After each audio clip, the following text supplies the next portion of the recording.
Tonight on Here and Now, the Prime Minister touches down in central Newfoundland. Investments here, Cottles Island Lumber Company and pellet plant is a recognition of the fact that the world is changing and people know that they want to change. Justin Trudeau is defending decarbonization and has a message for those in the province's oil and gas industry. Lots of coordination and activity happening now at Memorial in preparation for the 2025 games. It's once in a lifetime for us to be able to rejuvenate the building. The Aquarena is getting ready for the Canada Games. What that will mean for swimmers and more come September. So how much is too much to charge for an emergency tow when your vessel breaks down and you're stranded in heavy ice? Well, that question is at the heart of a big dispute right now between two giants in the shrimp business.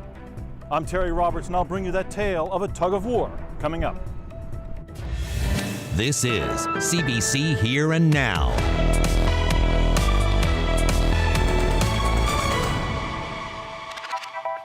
Good evening and welcome to Here and Now. The Prime Minister made a visit to central Newfoundland today to meet with local businesses. We manufactured and shipped panel homes to Japan and Chile in the 90s.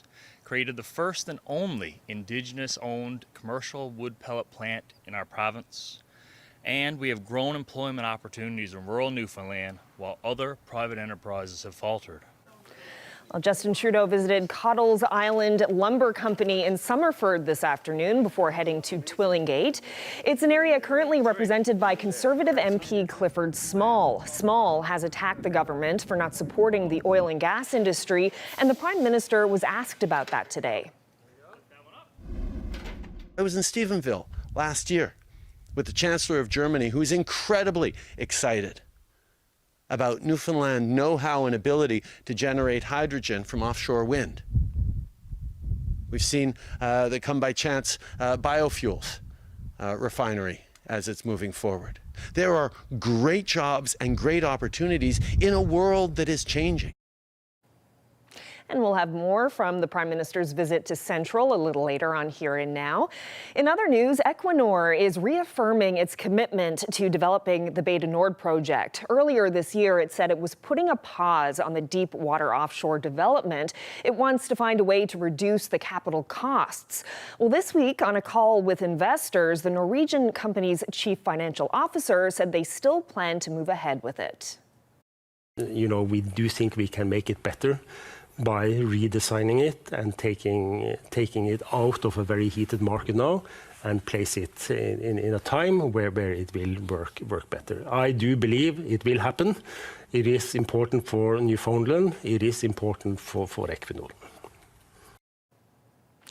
Well, the weather is expected to cool down near the end of this weekend, but we're not there yet. And in the meantime, veterinarians are warning about the health risks to your pet in this high heat.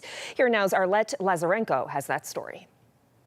When you are outside, you can feel the heat, but inside a car, it's way worse. And if an animal is stuck inside, waiting for its owner, the longer they are here, the greater the health risks. Dr. Maggie Brown-Burry is a relief veterinarian. She worries about the worst-case scenarios. What can happen is our organs start to be damaged. So we can have kidney damage, and that can be permanent for the dog. We can have damage to the intestines, so they end up with really bad gastrointestinal, like diarrhea, vomiting. They can even get sort of blood clots forming in the brain and end up with irreversible brain damage. Worst case scenario is they start having seizures or they're in a coma. And if you find a dog in the car like that, it is very likely that they're not going to survive. She says not even a cracked window is enough because the temperatures inside can still be double what they are outside. So how can you tell if an animal is in danger? If you're not the owner of the car, you can't open the car. So knocking on the window, trying to make some noise, the dog should react. And if they're not reacting, then they're in distress, they're in a serious condition, and you definitely want to alert someone. Earlier this week, the RNC posted a reminder for pet owners to not leave pets in hot cars. That's following multiple calls reporting trapped animals in just one morning. Constable James Cadigan says there can be consequences. When we respond to an event such as a pet left in a vehicle, we would investigate as to whether there are any non-compliance or grounds to lay a charge in connection with legislation such as the Animal Health Protection Act. So what are your options if you come across this situation? You can try to locate the owner, and if that doesn't work, call the RNC or the city. As for pet owners, veterinarians, and the RNC advice, leave your pets at home. Arlette Lazarenko, CBC News, St. John's.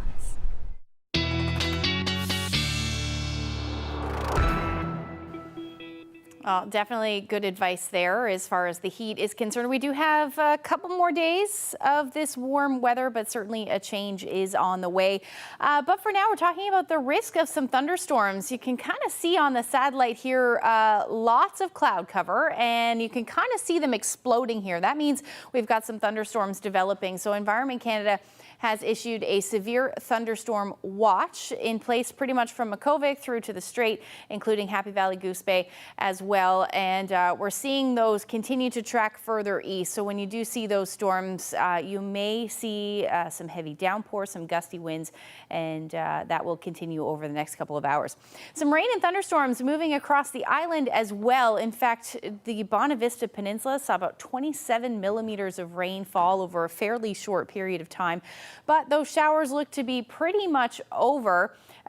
Just light showers moving through now, and that will be really the end of it as we head through the next couple of hours. But like I said, heat warning still in place. We'll talk about that and how long it's going to last when I come back.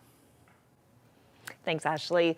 Well, plans to upgrade the Aquarena in St. John's have been finalized ahead of the 2025 Canada Games. The good news, the nearly 50-year-old facility will be getting a much-needed upgrade. The bad news is it will shut down operations for at least a year to get ready for the Canada Games. Here now's Jeremy Eaton has the details. Short-term pain, long-term gain.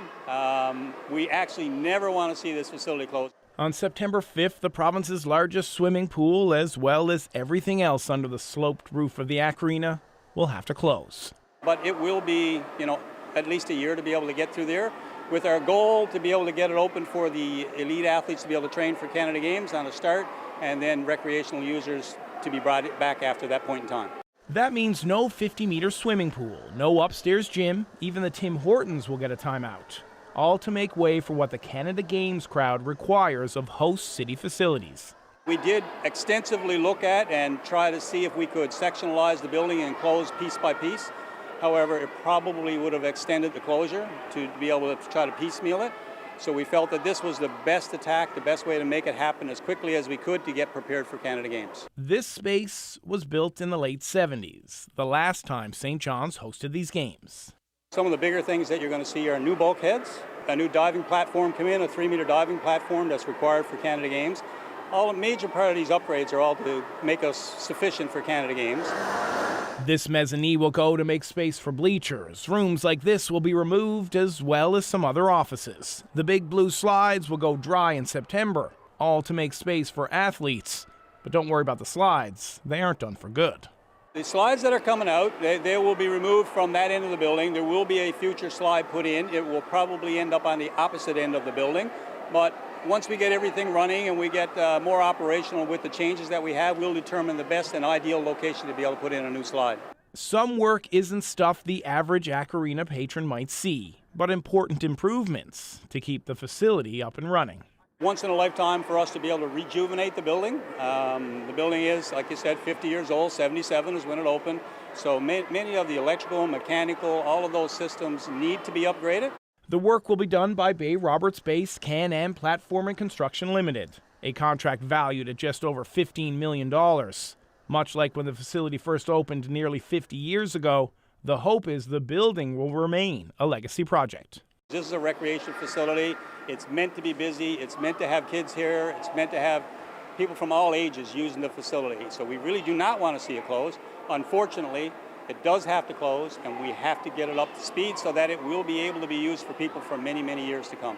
A spokesperson for the City of St. John says it's made changes at the schedules at its 2 city-run pools to accommodate the Legends Swimming, the Edge Diving Club, and the Sea Stars Artistic Swimming.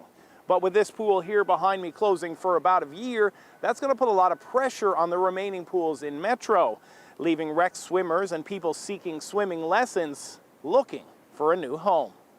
Jeremy Eaton, CBC News, St. John's. A 19-year-old from Pooch Cove has been charged with dangerous driving following a collision with an SUV in St. John's last month.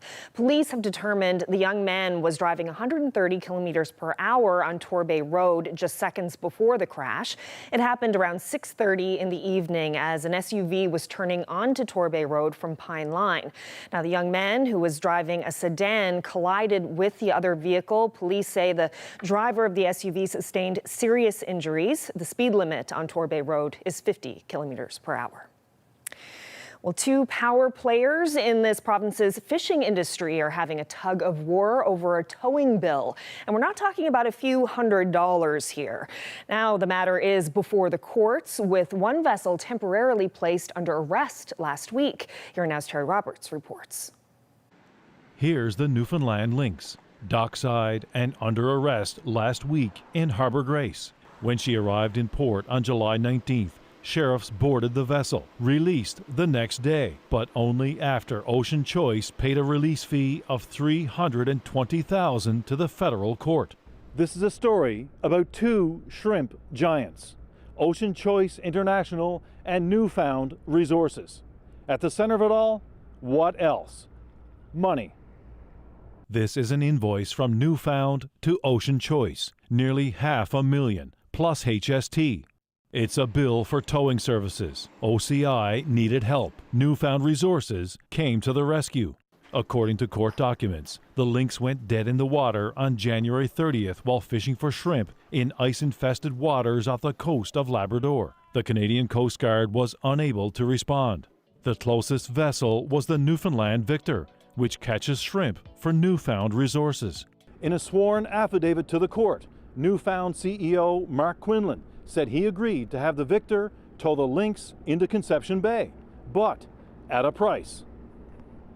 A daily rate of $130,000 and a $75,000 fee to cover Newfound's lost fishing revenue, with the meter running from the time the Victor stopped fishing early on January 30th in order to respond to the Lynx distress call until the Lynx reached Conception Bay. Mark Quinlan wouldn't speak to me for this story, but he wrote in court documents that Ocean Choice leadership accepted the towing terms. But email exchanges reveal how those in charge at Ocean Choice pushed back against Quinlan. Fleet Director Peter Adams wrote, "We realize we are at your mercy and will accept what you end up charging us, but we do ask that you take another look at the numbers to see if there is anything else you can do to bring the cost down." Quinlan was firm in his response, writing, "We need to be paid fairly, and I thought my offer was fair." Quinlan said his terms were supported by our costs and economics, that his company paid a daily tow rate of $100,000 4 years ago to have the Victor rescued, when fuel prices and the market value for shrimp were much lower. He also called the tow request a big inconvenience for us.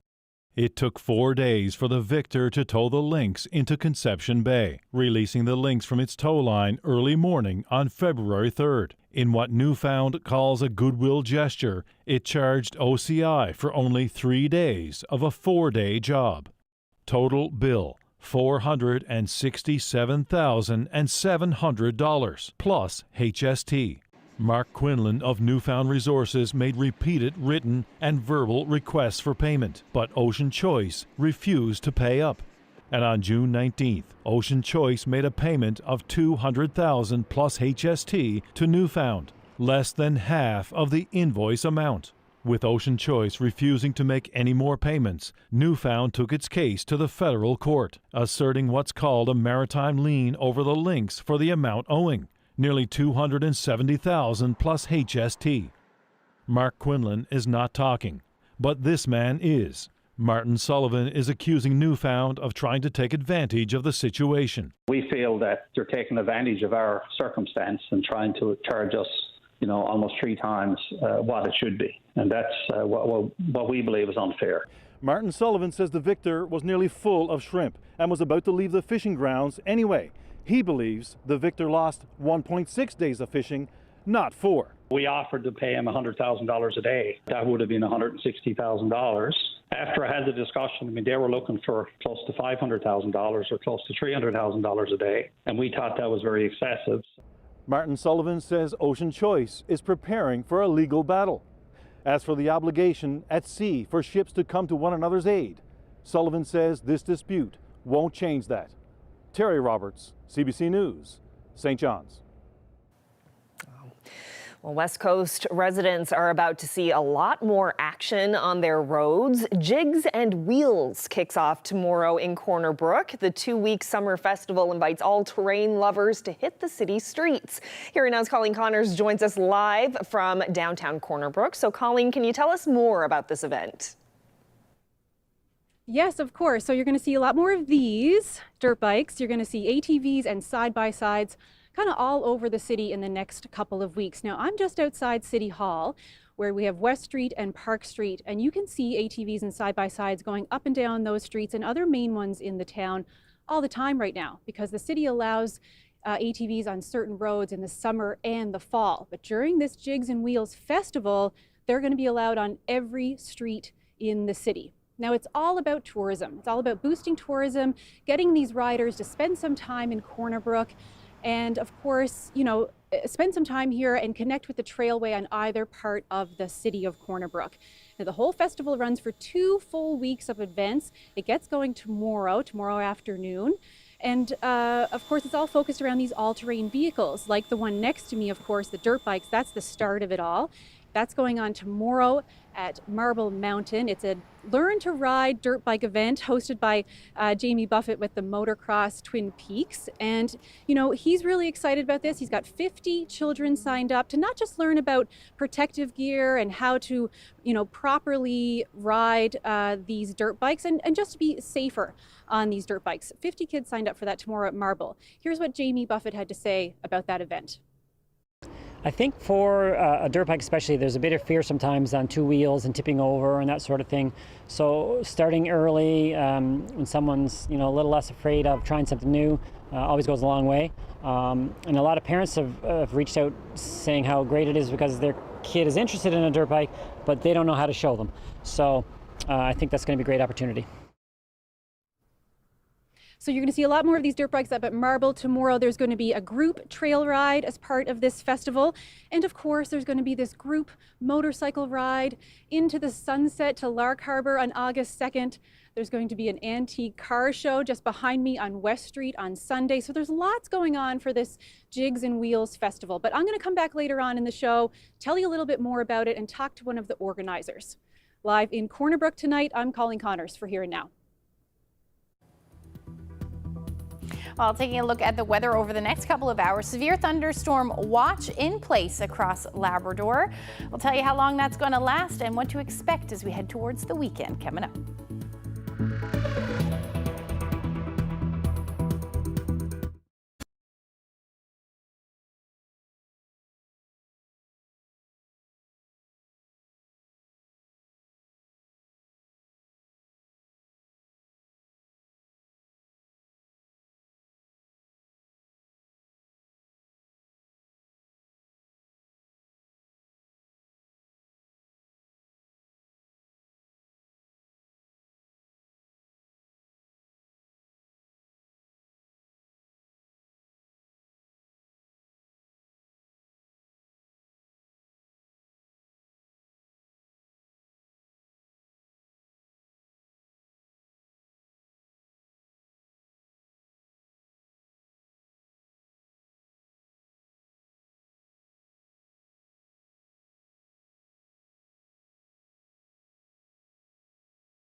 Okay, before we get to the forecast, we have to show you this piece of video. A new friend coming to say hello to some teenagers down on the wharf in Pinson's Arm in southern Labrador. How great is that? Thanks to Kira Clark for sending us these wonderful videos. Oh, that is so, it looks like if you threw a beach ball at the beluga, he'd knock it with his nose. Too cute. Great video. Thank you so much, Kira, for that. Okay, Ashley, so weather time, some great weather out there once again. What's in store for us tomorrow? Yeah, certainly was. We saw a little bit of rain moving through portions of the island today. In fact, like I said a little bit earlier, Bonavista, 27 millimeters. Lots of much needed rain, though, out there, especially across the island. Temperatures a little cooler today, not quite as hot as yesterday. In fact, about 4 or 5 degrees cooler, but still into the upper 20s for most of us. The warmest temperature those warmest temperatures were found in St. John's, Terra Nova, Winterland today.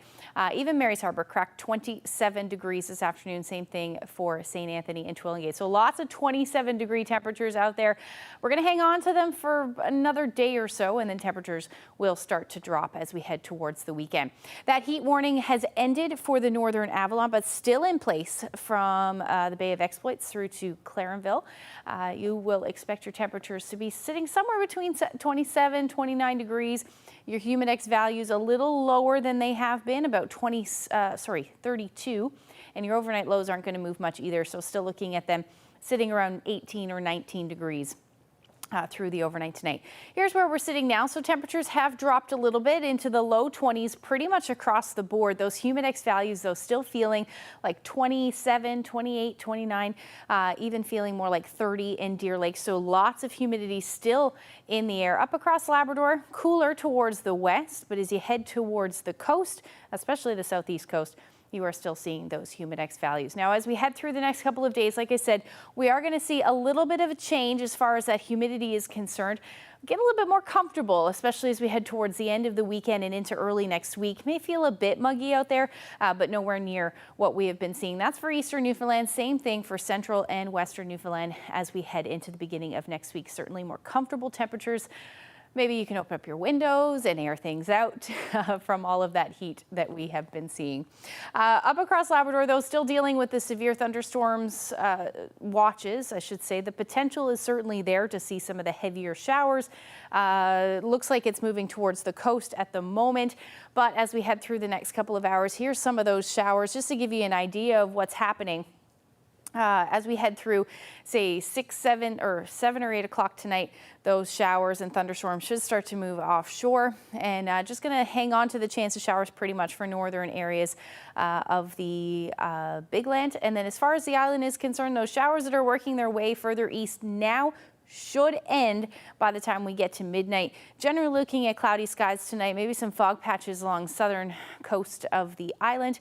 But other than that, not a whole lot to talk about. Now, by the time we get into 5, 6, 7 o'clock in the morning, there is a chance that we'll see a line of showers develop from essentially Port aux Basques through to Gander. And that may bring some showers right along with it. And then some showers along the south coast of the island by morning time. Here's your temperatures tonight. Mild again, 14 to 19 degrees. Labrador coolest temperatures will be found in the north and the west, where you will sit around the single digits overnight tonight, and then between 10 and 13 for the rest of the island. Rest of the Big Land, rather. Now, as we head into tomorrow, looks like some showers will work their way along South Coast, Burin Peninsula, and even the Avalon by the time we get into early morning tomorrow and then through mid-afternoon. That will likely be said and done by 4 or 5 o'clock tomorrow, and then we should see some clearing skies. Other than that, a beautiful day across the island. Some showers will move back in for Lab City as we head into the evening hours. Your temperatures tomorrow, not quite as warm, about 25 degrees in St. John's tomorrow. Winds still brisk a little bit out of the southwest between 20 to 40 kilometers per hour. A little warmer as you head towards central and west coast between 21 and 23 degrees through the day. Now, as far as Labrador is concerned, your temperatures will be hovering between 12 and about 22 degrees, the warmest, I should say, for the southeast. The rest of you will sit between 17 and 23. That's your forecast. We'll look ahead to the weekend when I come back. There is a saying used in our province, West Coast, best coast. However, Notre Dame Bay has plenty to say. Well, coming up, we return to central Newfoundland to see and hear more from today's visit with the Prime Minister.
Returning now to the Prime Minister's visit to central Newfoundland, Justin Trudeau was touring a sawmill and was asked about his government's push to decarbonize, which could impact jobs in the oil and gas sector.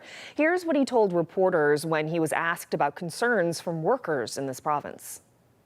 Climate change is a fact that nobody, except for conservative politicians, is debating anymore. The impact of the forest fires in Nova Scotia, the Hurricane Fiona that just caused devastation in Port aux Basques, record floods, record rainfalls. The impacts of climate change are here, and the world is taking notice. And that's why Europe is not just choosing to get off of Russian oil and gas, they're trying to accelerate the transition to alternative, lower carbon solutions. And Canada can and will be a part of that. We've been there to be a partner for the oil and gas industry as we work to decarbonize, to reduce the carbon emissions associated with the oil and gas that the world's going to need for the coming years as we figure out how to rely more on renewables. investments here at Cottles Island Lumber Company and the pellet factory pellet plant is a recognition of the fact that the world is changing and people know that they want to change. Now, there are folks out there who still say, oh, no, you know what? These are just inventions by a government in Ottawa that are trying to come after your jobs. Well, those people aren't being honest with you. They're not preparing people across the country in energy sectors for not just the challenges of the future, but the incredible opportunities in the future. I was in Stephenville last year with the Chancellor of Germany, who's incredibly excited about Newfoundland know-how and ability to generate hydrogen from offshore wind. We've seen the Come By Chance biofuels refinery as it's moving forward. There are great jobs and great opportunities in a world that is changing. And the debate right now going on politically seems to be between those who are lying to workers and telling them that the world's not going to change and everything's going to stay the way it was, versus those of us in government who are saying, yes, the world is changing, but we are incredibly well positioned to benefit, to grow, to create and lead on that change because of the hard work of Canadians, the innovation, the commitment to building better futures for our kids and our grandkids. Well, the Jigs and Wheels Festival begins in Corner Brook tomorrow. As Colleen Connors reported earlier, there will be 2 weeks of music, events, and a whole lot of ATVs. So let's check back with Colleen now, who's live in Corner Brook. So Colleen, what more can people on the West Coast expect? Well, you're definitely going to see a lot more of these on the roads in the coming days. So right now the city allows ATVs like this and side-by-sides on most of the main roads in the summer and the fall. But during this festival, ATVs like this are allowed on every street in the city. It's all part of this 2-week festival to, bring people in. There's a lot on the agenda though. There's all kinds of events, lots of live music. There's all these outdoor activities for kids in the area. There's going to be all kinds of different food. It's a really big 2-week festival, but to really understand all that's going on, I have to ask my friend Glenda Sims to come join me. Glenda Sims works with the tourism here at the city of Corner Brook. Hi, Glenda. Hi, thanks for having me. How do you feel? Oh, I feel great. I wish I could start this up. I know, me too. Soon enough, we'll be riding these all over town. Yes. But I really want to ask you, from the city's perspective, tell us now, why do you let ATVs and side-by-sides all over the city streets? Why not? No, well, our goal here is to obviously promote our city and promote the beauty that surrounds us. And we want to encourage tourists to come. And also in order to do that, we have to offer some great and I think unique things. And we also want, of course, our residents to love where they're from. And in order for tourists to visit, as I always say, and I've said to you before, we have to have our residents love it. So if they're able to take advantage of such fun things, then tourists will come and take advantage of such fun things. Absolutely. And it really is cool to see all of these side-by-sides and families going up and down the main roads over the next 2 weeks. So how exactly do you make sure that it's safe? Well, we have, of course, the RNC does a great runarounds and does extra checks and things, and they're all aware of the policies and things in place. And of course, we have our MEOs, which are our municipal enforcement officers here at the city. They have their own side-by-side, so they do loops around, and of course, we take feedback and we grow from that. But so far, all safe, all good. Oh, that's so wonderful. So Glenda, I've read over the agenda. I know you've been very busy. There's so much happening over the next 2 weeks, and we can't get into every single event, but I want to ask you, what are you most looking forward to when it comes to this festival? I'm most looking forward to our kickoff tomorrow night with Blame It on Broadway, back to the 80s. We're inviting everyone to come dressed in their 80s best. The great thing this year is we have the stage across the street, so you can see it from all angles of Broadway. Also, we have food vendors up the street, picnic tables, bistro tables. There's a few restaurants on the street that'll be open doing barbecues outside.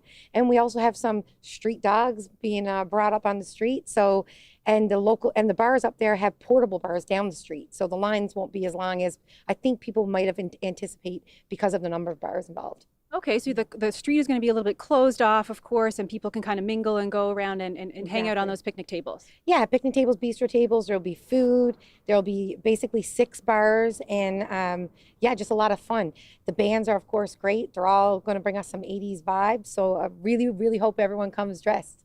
in their 80s best. Oh, that sounds like so much fun. And that's just the start of it. Thank you so much for filling us in a little bit tonight. I really appreciate it. Oh, no problem. Always a pleasure to talk to you. So Glenda Sims is with the tourism department here at the city of Corner Brook. And like she said, everything kicks off tomorrow around 5:30 on Broadway. They're going to close off a bit of the street, have a big outdoor concert. And all these events continue all the way until August 6th. Live in Corner Brook tonight, I'm Colleen Connors for Here and Now. For a race that was only happening one race every year, it's quite an impressive trophy. She grew up on an island off the coast of Labrador and went on to become a regatta race winner, but women couldn't always compete. Ahead of Regatta Day, we're dipping into the archives to hear about some barrier-breaking athletes.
Well, at the Royal St. John's Regatta next week, women are once again expected to rule the pond, outnumbering men by more than 3-1.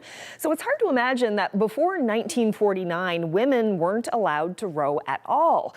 In tonight's installment of our Inside the Vault series, we have the story behind an early women's regatta trophy that represents more than a win. This is one of the better examples of a regatta trophy that we have in the collection, especially for the women's race. It's very unique. It's got a very Art Deco styling. For a race that was only happening one race every year, it's quite an impressive trophy. It really encompasses so much for our history as women in sport. Hi, my name is Maureen Peters, and I'm the Curator of History at the Rooms, and today I'm going to take you inside the vault. Come on in.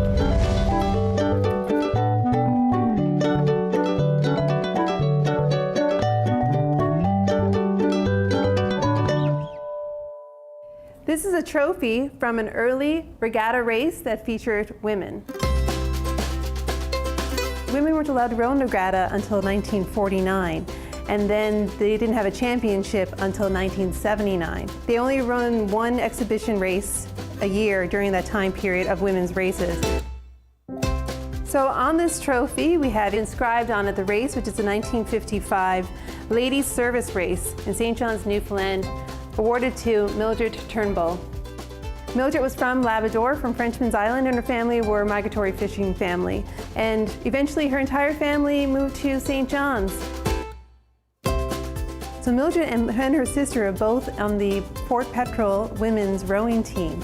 And according to her sister I spoke to last week, she was just that type of personality that would put themselves out there to be able to join a regatta team. And I don't know how much experience she had with rowing. She grew up on an island off the coast of Labrador, so she probably had some experience on boats, and just a fearless individual who had a really interesting life. I think about representation in women's sports in Newfoundland and Labrador and really across the world, because we weren't able to run in marathons, women weren't allowed to partake in a lot of male-dominated sports. And now, of course, the regatta is dominated by women's races. So things have changed. Mildred Turnbull married an American serviceman. Eventually she resettled to the States and she passed away in Colorado. After she passed away, her sister found this in her belongings and was coming to Newfoundland from British Columbia on vacation and brought it down to us. So for us, this is a fantastic example of early women's sporting in Newfoundland and Labrador. This artifact is able to encompass so much of our history and so much importance and so much of, like, we have a women's movement in Newfoundland and Labrador, and it just tells us a greater story about our history.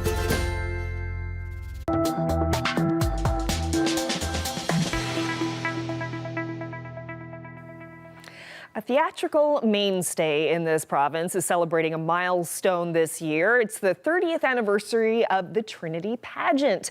So we're going to take you back now to 1994. That's 1 year after Rising Tide Theatre launched the show and it was declared a hit. Here's Tana McCharles reporting from Trinity. So it was a mistake that we were discovered. An accident. Yes, and it's been an accident ever since. All summer, these storytellers, a seaman and his sidekick, have spun tales, cracked jokes, and steered thousands through the Trinity pageant, a theatrical slice of 500 years of Newfoundland history. To me, Johnny Poker, ho! With some financial help from Ottawa and the province, it opened as a job and tourism project last summer. It's been a hit ever since. On weekends we get like 450, 500. Rising Tide Theatre director Donna Butt admits meeting some resistance at first.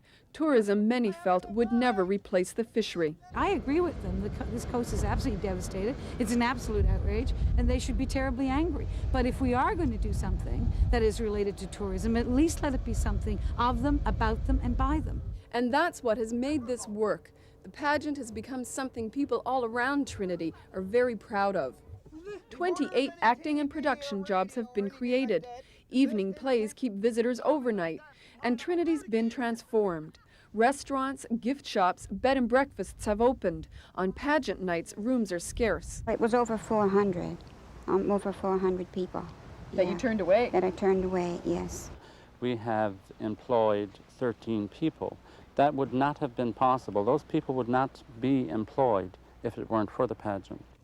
It's a ribald, witty, and moving production. The audience wends its way through the village into the memories of Trinity's past. God save you, Jacob. Wait and see. Spectators become voyeur and players themselves. They mourn the loss of 24 Trinity sealers. You are to be taken around and placed in the stocks until you learn to control that tongue of yours! They revel at the fate of the town gossip. Mr. Sweetland, sir, I know something about you, and your wife ain't gonna like it anymore. We are businessmen, Mr. Bremner. We're not a charity. In this play, the villains are greedy merchants. The heroes, fishing families who starved. I worked in a crab plant before. Beyond economics and theatrics, it's given these actors much more than a job. Oh, it's give every one of us the group, a lot more self-esteem and makes people want to do more. It's so good to have a job in your life that you really, really enjoy.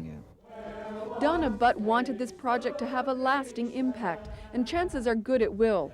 These local actors have formed their own theater company to develop new productions for the area, and they vow this is an industry that will survive. Tonda McCharles, CBC News, Trinity, Newfoundland. So, what's changed over the last 30 years? Donna Butt has been with the pageant since its inception, and she joins me now. So, Donna, when you started this 30 years ago, did you ever think that it would still be running all of these years later? I'm not sure that we did. When Rick and I came out back in 1993, it was just after they started, there was some major heritage work going on here, and it was the year after the Northern Cod moratorium. So, and we were also very interested in helping and contributing to economic and rural development as well. So honestly, first we just came out to do the pageant. But I always had this dream that I wanted to build a festival of Newfoundland work here in the landscape and the seascape in a small rural community. And once I came here and I came to know people and to really love them, I decided that this would be the place to come back and try that dream. And we weathered the storm. We'll see them again. But then, some fine fall day, with the air just cool enough to put in your cheeks and the woods ripe with decay. How has the pageant changed over the years, as well as the other work that you do out there? Well, as you know, in the beginning, the first year, it was the pageant only, and we had hired a lot of people who were unemployed and so on and so forth, many of whom are still with us, and some of whom have gone on to have amazing careers that never thought they'd ever be working in the theater. But then we also built the festival. So right now it's a very large event. There's about 48 people working here all summer long and some into the fall. We've built a theater, a building. Thousands and thousands of people are coming. We do 9-10 plays all through the summer. A lot of new work, a lot of amazing people working here.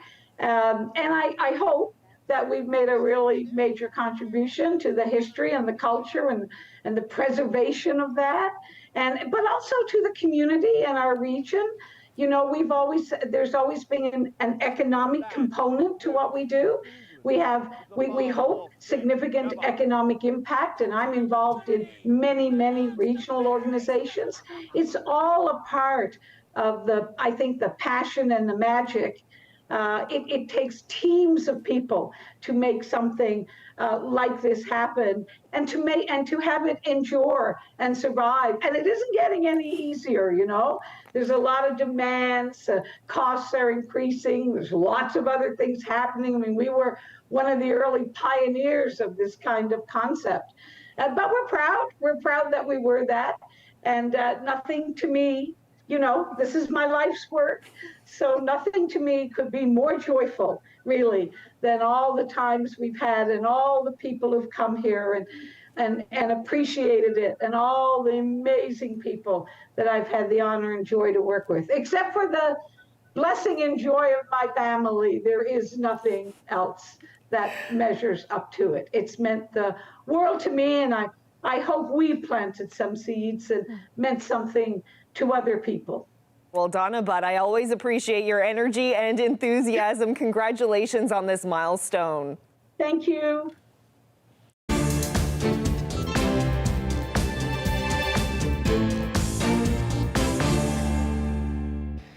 Well, yesterday it was bronze. Today it's gold. Canada's Summer McIntosh dazzles again at the World Aquatics Championships in Japan. It is Summer McIntosh. In fact, Deckers has moved ahead of Smith, but it's McIntosh. McIntosh, gold in 2:04.06. Another World Junior record, another Canadian record, another medal for Summer McIntosh. The 16-year-old swimming sensation from Toronto won the women's 200-meter butterfly in Japan. She defended her world title in that event and added to her medal count. Yesterday, she finished third in the women's 200-meter freestyle.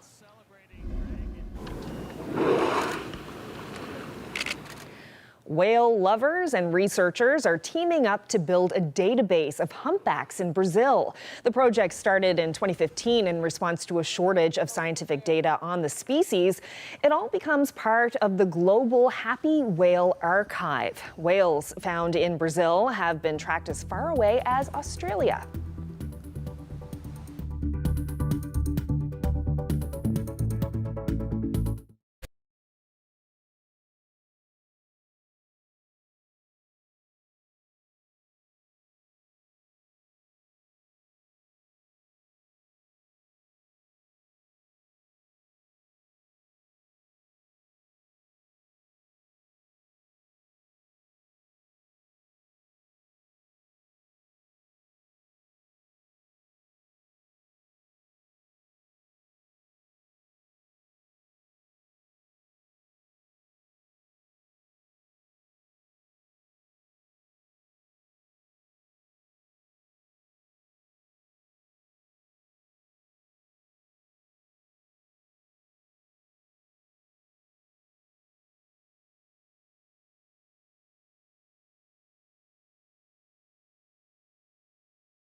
Well, this week on the Signal's Gardening Show, one caller wanted to know, is it too late to plant vegetables? Surely there's still time to plant something.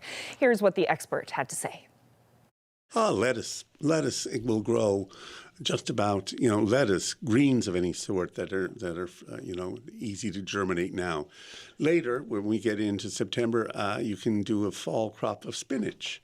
So those are things you can do right away. You could even toy with, if you can get starters like cabbage that say there's old varieties of early cabbage, 60 days to harvest. You might try that. Beet from transplants might work. There's varieties of carrots that are 60 days to maturity. So those are some of the things you could try. But we're getting on. Season's on. Oh, don't say it. Summer's just creeping by. Well, the month of August is ahead of us.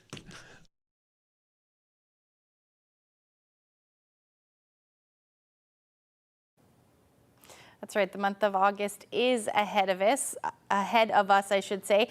We still have lots of warmth in the forecast, which is good if you are planning on planting some of those things, to take some advice. But at the moment, here's your Saturday forecast. We have not been talking about rain for a while, other than the showers that have moved through Central today. But we do have some rain on the way tomorrow and then again on Saturday. So things will stay unsettled through the weekend. Unfortunately, we are still looking at those warm temperatures, though. 26 degrees in St. John's. It will feel a bit humid. And then as we head towards the west coast, a little cooler, around 20 degrees. Northern Peninsula, even cooler still, about 17 degrees for St. Anthony. Up across Labrador, temperatures much cooler than they have been, 10 to 17 degrees as your daytime highs on Saturday. Now, as far as Sunday's forecast, this is why things are unsettled. So as we head through the evening hours on Saturday, you are looking at that chance of showers. And then by the time we get into Sunday morning, it looks like another round of showers for the eastern portion of the island. Again, much needed rain out there, but that chance certainly still there. Same thing for the Northern Peninsula through parts of Central and then up across Labrador as well. I don't really see too much in the way of thunderstorm activity. At this point, it is just looking like some light showers. That will continue. Likely gray all day for the Avalon. Through Central, you're looking at that chance of showers sticking around as well, and that's the story up across Labrador. Talking about those temperatures, though, this is when we're going to start to see that drop in temperature. So more of a northerly component wind, and that means temperatures will be only into the teens, maybe cracking the 20-degree mark for eastern Newfoundland as well as the west coast. And then along the south coast of the island, you're going to see some temperatures hovering around the 20-degree mark. Up across Labrador, though, around 9 degrees for Nain, and temperatures start to rebound a little bit for some of you, between 14 and 18 degrees through the afternoon. Now, the long-range forecast will keep our temperatures right around where we should be sitting this time of year. We should be sitting around 21. So Sunday, Monday, looking like rain at this point, or at least some showers. 22 degrees by the time we get into Tuesday. The sun should return, and your overnight lows still sitting in the double digits. Now, for central Newfoundland, you're looking at showers Sunday, Monday, Tuesday, about 18 to 21 degrees by the time we get into next week. And again, same thing for western Newfoundland, 18 to 20 for you as well. And the sun will peak out on Tuesday. Now, as far as eastern Labrador is concerned, you're not really going to see a whole lot of change in the forecast as far as temperatures are concerned. Some sunshine for Monday, and then rain, the story for western Labrador for the start of next week. I love this photo. This is what Anne called a popcorn sky, but better known as alto-cumulus clouds there. This is from Portland, Newfoundland. Thank you for that photo. And if you have any weather photos that you would like to share with us, send them to Facebook or email them to nlphotos@cbc.ca. Oh, that is a great shot. Love the texture of that. It's love lovely. To call it popcorn. That's perfect. That's cute. All right, well, that's it for us on this Thursday evening. I can't believe Regatta Day is next week. Just the time is flying by. My goodness. Thanks for joining us. Good night.